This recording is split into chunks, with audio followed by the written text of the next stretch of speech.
For many years, the galaxy had tried to contact Earth. Every major species had sent messages, invitations, and envoys. They wanted humans to join the galactic summits, to share ideas, trade, and knowledge. Yet Earth had never replied. The signals bounced back, ignored, or simply went unanswered. The galaxy grew curious, and some began to wonder if humans were hiding something. Others thought humans were too weak to matter. Captain Loran of the Threx Coalition had studied Earth's signals for years. He was a tall, thin man with sharp eyes, and he had spent his life traveling between star systems. He had seen countless worlds, some peaceful, some violent. Yet Earth remained a mystery. Its signals were messy, confusing, and unpredictable. Loran did not know why humans refused to answer. He had asked the Council to take action, but they were divided. Some argued that Earth might be dangerous. Others believed it was simply a backward planet. In one small city on Earth, in a quiet room filled with blinking screens and computers, Daniel Price sat staring at a monitor. He was a human strategist, a man in his 40s with short brown hair and a thoughtful expression. Daniel worked for a small part of the Earth Defense Analysis Division. He monitored space for unusual events. Lately, he had noticed strange movements near the outer edges of the solar system. Something was coming. But the politicians and generals ignored his warnings. They believed Earth was safe. They believed nothing in the galaxy would ever care about the humans. Daniel tapped the keyboard nervously. The sensors had picked up an unusual pattern. Tiny signals, almost too faint to detect, moved in a straight line from beyond the solar system. They repeated every few hours, and their energy signatures were growing stronger. Daniel knew this was not a natural phenomenon. He had studied enough to know that artificial signals like this meant a civilization was moving, preparing, or searching for something. Meanwhile, across the galaxy, the Threx Coalition held a council meeting. Loran stood before dozens of species representatives. His voice was calm, but firm. Earth has ignored every message, he said. They refuse to answer our calls. We cannot know if they are weak, hostile, or something else. We must consider what we will do if they continue to refuse contact. A small alien with blue skin and 4 eyes raised its hand. Captain Loran, perhaps Earth is not ready for the galaxy. Maybe their technology is primitive. They are not worth our attention. Loran shook his head. I do not think so. There is something in their behavior that suggests they are more than they appear. We have underestimated species before. It could be dangerous to ignore them. Back on Earth, Daniel continued to watch the strange signals. He called in his assistant, a young woman named Claire Thompson. She was 28, with dark hair pulled back in a ponytail and a sharp mind. Do you see the pattern? These signals are moving closer. They are heading straight for our solar system. Claire frowned. Are you sure it is not a false reading? Could it be a comet or some kind of asteroid? Daniel shook his head. No, this is not natural. The energy spikes are too regular, too precise. Something is coming, and I think it is intelligent. And I think it is big. The two of them worked late into the night, analyzing the data. They compared it with known spacecraft, known fleets, and known technology from the galaxy. Nothing matched. Whatever was coming was new, something the galaxy had not seen before. Meanwhile, in the cities of Earth, people went about their lives unaware. Children played in parks, workers rode crowded subways, and leaders debated politics in distant buildings. No one noticed the signals moving closer from the edge of the solar system. No one noticed that the galaxy had been watching Earth for decades, and no one knew that the human silence was about to end. In the coalition, arguments continued. Captain Loran pleaded with the Council to consider the consequences of ignoring Earth. We must understand this planet before it is too late. Silence does not mean peace. Silence could hide strength, intelligence, or danger. A large, crab-like alien scoffed. You speak as if humans are dangerous. They have no fleets, no weapons we have ever seen. They are insignificant. Laurent's eyes narrowed. Insignificant? That is what all species believed about others before they attacked. I do not underestimate Earth. I warn you to watch them carefully. Back on Earth, Daniel and Claire discovered something new. The signals they had been watching began to form patterns they could not explain. Waves of energy spread across their sensors in regular intervals. It almost looked like a formation, as if the fleet that sent it was moving in precise ranks.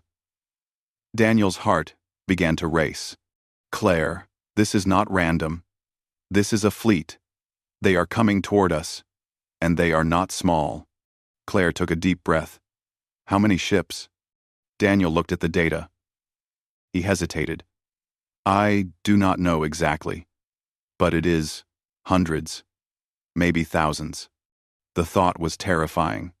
Earth had no fleets capable of confronting anything on that scale. Their space program had satellites and probes, some small defense drones, but nothing to stop a real fleet. Daniel called for a meeting with higher authorities. Military leaders, scientists, and government officials gathered in a secure room. He explained what he had seen. Most of the leaders shook their heads. This is impossible, one said. There is no way a fleet of that size is coming toward us. We are the center of a peaceful system. Daniel argued. The signals are real. I have tracked them for months. They are moving deliberately. We cannot ignore this. We must prepare. Despite his warnings, little action was taken. Politicians debated budgets, military leaders argued over resources, and the scientists continued to analyze data. Earth remained unprepared, blind to the danger that approached. Far beyond Earth, in the cold darkness of space, the fleet continued its journey. Its ships were unlike anything known to the galaxy. Sleek, massive, and glowing with strange energy. They moved as one, silent and relentless. Each vessel was larger than anything humans had ever imagined. Each engine left a trail of light that stretched for thousands of kilometers. On one of the ships, a figure appeared on a bridge. He was tall, with pale skin and elongated features. His eyes glowed faintly, reflecting the lights of the stars. He looked at the navigation screen and spoke in a calm voice. Prepare for approach. The humans have waited long enough. Back on Earth, Daniel and Claire continued their work. They could see the fleet's energy spikes now even through standard observation satellites. The readings were impossible to ignore. Alarm spread through the small division, but the wider world remained oblivious. Daniel paced the room, thinking quickly. We must find a way to communicate. If they are intelligent, they will expect us to respond. If we do not answer, they may assume hostility. Claire nodded. But who can speak for all of Earth? The leaders are not ready. The world is not ready. Daniel stopped and looked at her. Then we must prepare anyway. We cannot wait for them to decide for us. This is bigger than politics. This is survival. As the days passed, the fleet drew closer. The galaxy noticed. Coalition leaders reported unusual readings near Earth. Some feared the humans were finally awakening. Others worried the fleet might destroy the planet. But for humans, nothing had changed in their daily lives. Children laughed, trains ran, and people argued over small concerns. Daniel and Claire worked tirelessly, preparing whatever defenses and communications they could. They designed messages, tried to calculate trajectories, and mapped the fleet's progress. Every day, the signals grew stronger, more impossible to ignore. Finally, one evening, Daniel stood by a large observation screen, looking at the approaching light. He whispered to himself, "It's real. They are coming." Claire placed a hand on his shoulder. "Then we better be ready. Earth is about to meet the galaxy, whether we like it or not." And far beyond the solar system, the fleet glided silently through the void. It was patient, powerful, and determined. The galaxy had watched Earth for centuries, waiting for the humans to answer. Now, the answer would come in the form of fire, light, and the unknown might of an alien armada. Earth remained quiet, but soon it would no longer be silent. The strange signals from deep space were growing stronger each day.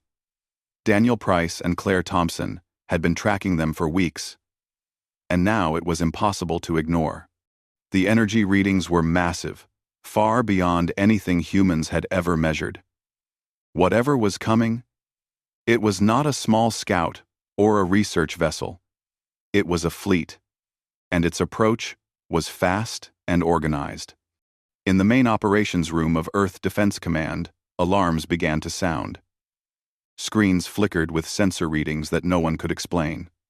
Daniel and Claire rushed to the central console. Daniel pressed buttons, pulling up maps of the solar system. The fleet was approaching the outer planets, moving silently but with unstoppable momentum. A young officer named Jason Carter, barely 24, stared at the display. "Sir, these ships, they're huge. We can't match them with anything we have. Not even close." Daniel nodded grimly. "I know. That's why we need to understand them first. We can't fight them blindly. We have to communicate." Claire tapped on the screen, analyzing the energy waves. The signals are structured. There's a rhythm to them, almost like they're marking positions, formations. This is not just travel. This is a fleet, moving in ranks, preparing for something. Outside Earth, across the void of space, the fleet was already visible to distant satellites. From afar, the ships glowed with a white-blue light, their shapes unlike anything human sensors had catalogued. The vessels were enormous, each one larger than entire human cities. They moved together as one, perfectly synchronized, forming lines and angles that suggested strategy and planning. Back on Earth, news channels began to report strange activity in space. Amateur astronomers had noticed unusual lights at the edge of the solar system. Some dismissed it as comets or asteroids, but others speculated that it could be an alien fleet. Panic spread slowly among civilians, though most did not yet understand the scale of what was coming. Daniel called for an urgent meeting with the government's Space Defense Committee. Politicians, generals, and scientists crowded into a large room filled with glowing screens. Daniel stood at the front, pointing at the images of the approaching fleet. These are not meteors. They are not natural phenomena. This is a fleet. Hundreds, maybe thousands of ships. They are approaching us at incredible speed. We need a plan to respond and, if possible, communicate with them before it is too late. A general, a stocky man named Harold Jennings, crossed his arms. "Daniel, this is impossible. There is no fleet of that size in known space. We don't have the technology to even detect it accurately. How can you be sure?" Daniel's eyes met his. "I've been tracking it for weeks. The patterns are clear. Their energy emissions are enormous and consistent. They are intelligent, and they are heading straight for Earth." End quote. A scientist named Laura Fields added, "If they intend to attack, our defenses are inadequate. Our satellites could be destroyed in seconds. We have no fleet capable of defending the planet. We need to understand their intentions before we do anything else." Claire stepped forward. "There's another possibility. They may not be hostile. Their movements suggest organization and purpose, but not aggression. They could be approaching to communicate. We can't assume they want war." Daniel nodded. "We have to prepare for both. Communication and defense. We can't wait for the politicians to decide. Time is running out." Outside Earth, the fleet drew closer. Each vessel emitted a faint hum that resonated through space. The hum was almost musical, and for a moment, it seemed like the entire fleet was alive. Some scientists on Earth speculated that it could be a form of energy-based intelligence. Others thought it was advanced technology, far beyond human understanding. Jason Carter watched the readings in awe. Sir, they're engines. They're unlike anything we have. They're not chemical, not nuclear. The energy output is unimaginable. Daniel didn't answer. He was focused on the approaching fleet, thinking about the countless civilizations in the galaxy that had underestimated forces they did not understand. Humans had been cautious, quiet, and even ignored. But now, something had noticed them. Something powerful. In the outer solar system, a small coalition observation post detected the fleet as well. Captain Loran and his team were surprised. They had expected Earth to respond to the galaxy eventually, but they had never anticipated that a fleet of this size could appear without warning. Loran studied the readings. "This is not an attack on the galaxy," he said to his officers. "The fleet is targeting only Earth. They do not acknowledge us. They are passing through this sector, focused on one planet." One of his aides, a small blue-skinned alien named Tira, asked, "Why Earth? They are primitive. Why focus on this world?" Loran shook his head. "I don't know. But whatever is coming, humans are involved. And they must be important. We will watch closely." On Earth, Daniel worked tirelessly with Claire, Jason, and the rest of the small team of scientists. They tried to create a communication system that could reach the fleet. Simple radio signals were useless. The fleet's energy patterns were far more advanced than anything Earth could produce. Daniel feared that even a direct message could go unnoticed. Hours turned into days. The fleet moved steadily through the outer planets. Satellites detected the glow of the enormous ships reflecting off asteroid belts. Every measurement suggested precise movement, controlled and deliberate. Finally, a breakthrough occurred. Claire noticed that the energy waves from the fleet repeated in a predictable sequence. She ran the data through a decoding program she had written. After hours of trial and error, she managed to produce a series of signals that matched the fleet's patterns. Daniel watched anxiously. "Are you sure this will work?" Claire nodded.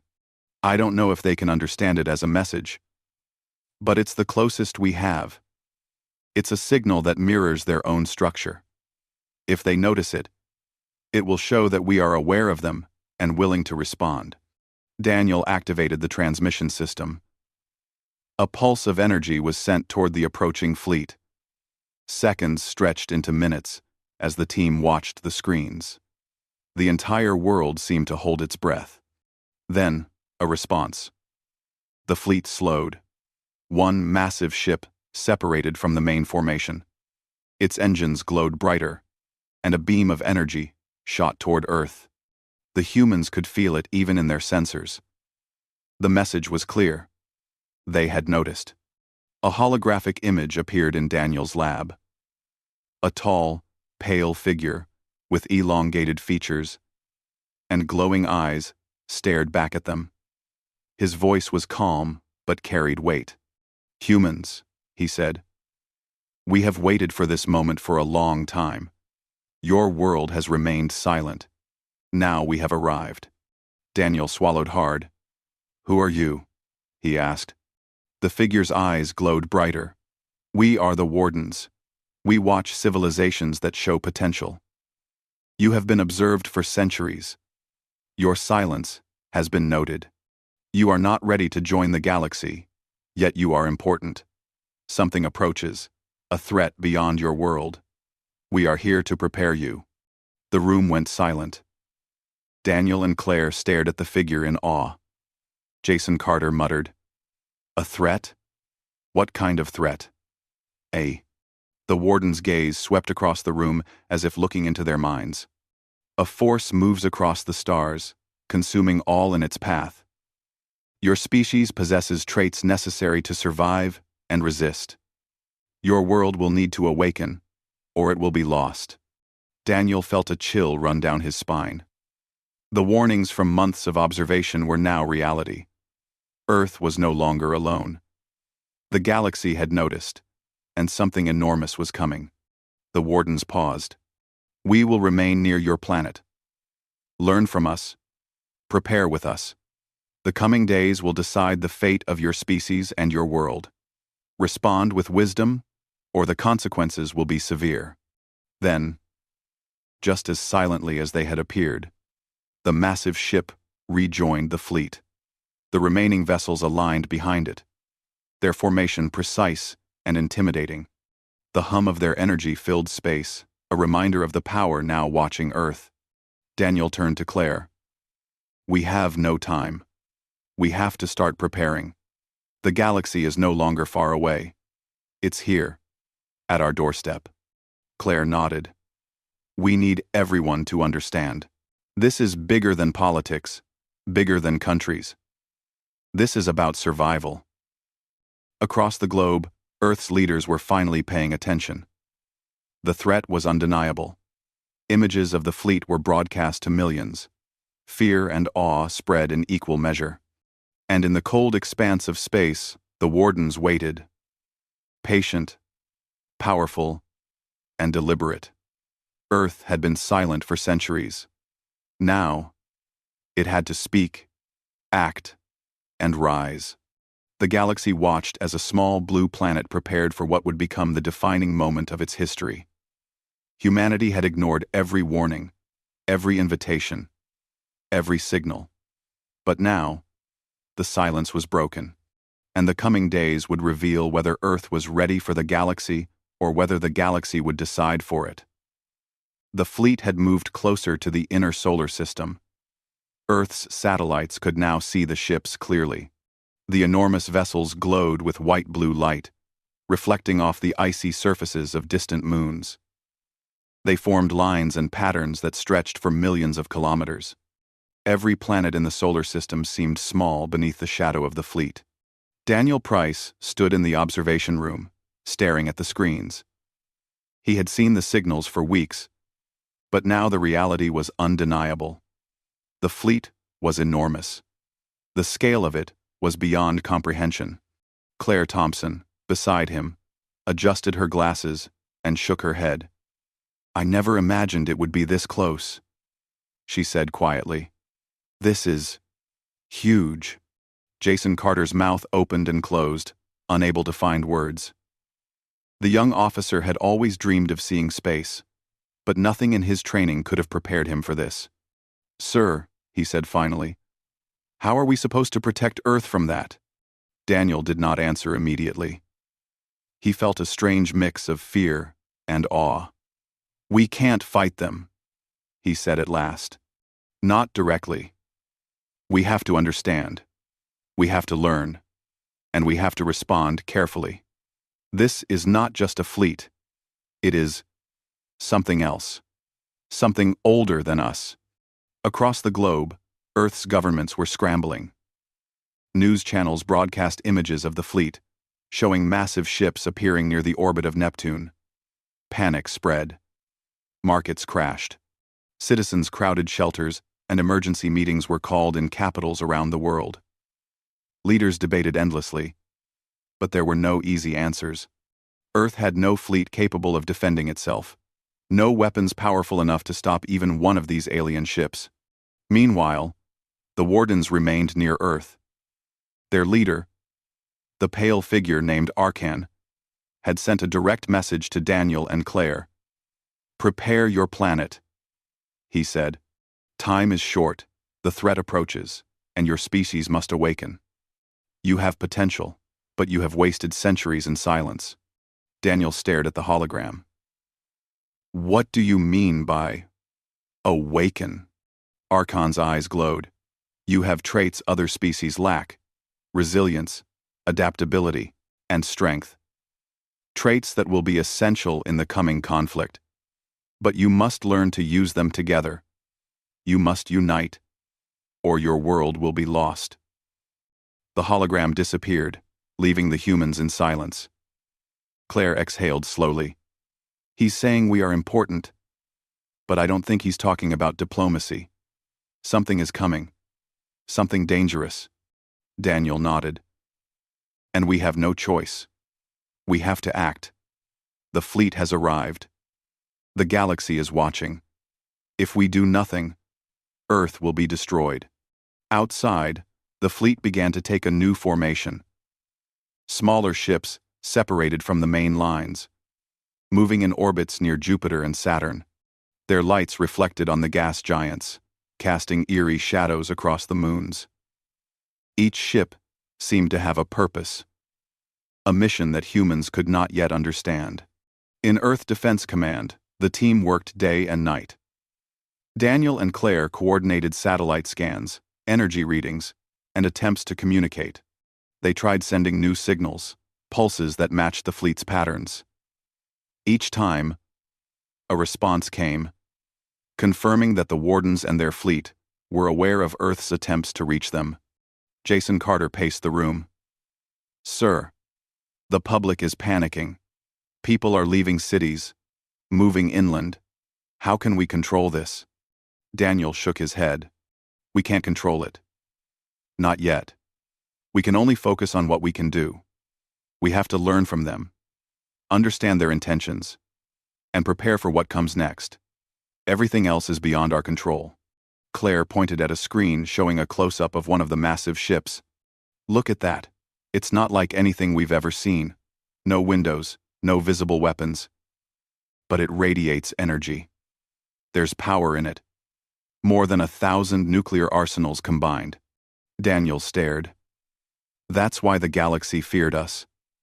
Not because we were weak, but because we were ignored. Now they see us, and they are judging us. And we have no idea what to expect." Suddenly, the sensors detected movement near Earth's orbit. Smaller ships from the fleet were breaking formation, moving closer to the planet. Their shapes were alien, but their motion was precise. They adjusted to Earth's gravitational pull, forming circles and arcs around the planet. On one of the ships, Arkan's voice returned, speaking directly through a secure channel. "Humans, observe carefully, learn. The smaller vessels will teach you coordination and strategy. Watch their movements. Your species must understand order in the chaos of war." Daniel and Claire exchanged a glance. "Teach us?" Claire whispered. "What do they mean?" Jason Carter shook his head. "I don't like the sound of that. Are they testing us? Or showing off?" Daniel ignored him for a moment, focusing on the fleet. The smaller vessels moved in perfect synchrony. They orbited Earth like giant predators. Yet there was no aggression. It was a demonstration, a display of power and precision. Daniel realized something important. This fleet was not attacking. It was showing humans what power looked like, what coordination could achieve. Hours passed. Earth's population watched the sky with fear and wonder. News channels broadcast live feeds of the alien ships. Children stared from windows. Adults argued over government's failures. And soldiers prepared for defense. The world had never seen anything like this. Daniel and Claire worked tirelessly to decode the fleet's energy patterns. They noticed that each pulse, each movement, had a rhythm. It was like a language made of energy and motion. Claire smiled faintly. "I think we're beginning to understand. It's a message. Not words, but instructions. They are showing us something we must learn to interpret." "We," Daniel nodded. "We need to pass this information to everyone we can. Military, scientists, engineers. Everyone must understand the lesson. This is the galaxy teaching us, whether we like it or not." Meanwhile, far in the Threx coalition, Captain Loran continued to monitor the fleet. His team was shocked at its size and speed. "I underestimated them," he admitted to his officers. "Humans may appear weak, but this fleet is extraordinary. They are not just teaching humans, they are testing them. And I believe Earth will rise to meet the challenge." Back on Earth, as the day turned to night, the alien fleet adjusted its position. The glowing ships reflected off the oceans, casting a pale blue light across the continents. People stopped in streets, watching in silence. For the first time, humans realized the galaxy was larger than they had ever imagined. Daniel finally addressed the team. We have to understand one thing clearly. These ships, this fleet, is not here to destroy us, at least, not yet. They are here to prepare us, to awaken something in our species. But the threat is real. The challenge is coming. And we must learn fast, Claire added. We need to practice, simulate, and study. Every moment counts. We cannot waste a second. Jason Carter frowned. Sir, if the fleet leaves, will we ever see it again? What if this was just a warning, and the real danger is behind them? Daniel looked at him with steady eyes. Then we will be ready. We have no choice. The galaxy has shown us that we are noticed. The wardens are patient, but time is not endless. We must rise to meet the coming days, or Earth will pay the price. As the fleet continued to orbit the planet, Daniel understood something important. Humanity's moment had arrived. The galaxy had watched for centuries, and now the silence was broken. Humans could no longer ignore their place in the stars. The massive ships of the Wardens remained near Neptune and Uranus, their smaller vessels moving in intricate patterns closer to Earth. Every movement was a lesson. Every pulse, a signal. Humans could either learn or be left behind. Daniel and Claire worked through the night, decoding the rhythms, mapping the patterns, and preparing reports. Earth had been given a chance, perhaps the first real opportunity to prove itself. The galaxy was no longer distant. It was here, and it was watching every choice, every action. By the morning, the alien fleet had settled into a semi-permanent orbit. The pale glow of their ships lit the night sky. Daniel looked out from the observation room window, seeing the reflection of alien light across the oceans. He thought of the billions of people unaware of what was happening, of the soldiers preparing defenses, and of the future that now awaited Earth. Claire whispered, "This is bigger than we imagined.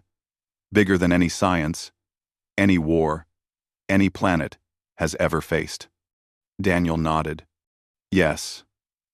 But we have something they cannot measure: human courage. Our ability to think, adapt, and fight, even when the odds are impossible. That is what they are teaching us, and that is what we must use." And in the vast expanse of space, the Wardens watched silently. Their fleet was immense, precise, and powerful, but they were not hostile. They had come to prepare, to awaken, and to guide humanity for a challenge that no human had yet imagined. Earth had been silent for centuries. Now, it had no choice. The galaxy had arrived, and the true test of humanity was about to begin.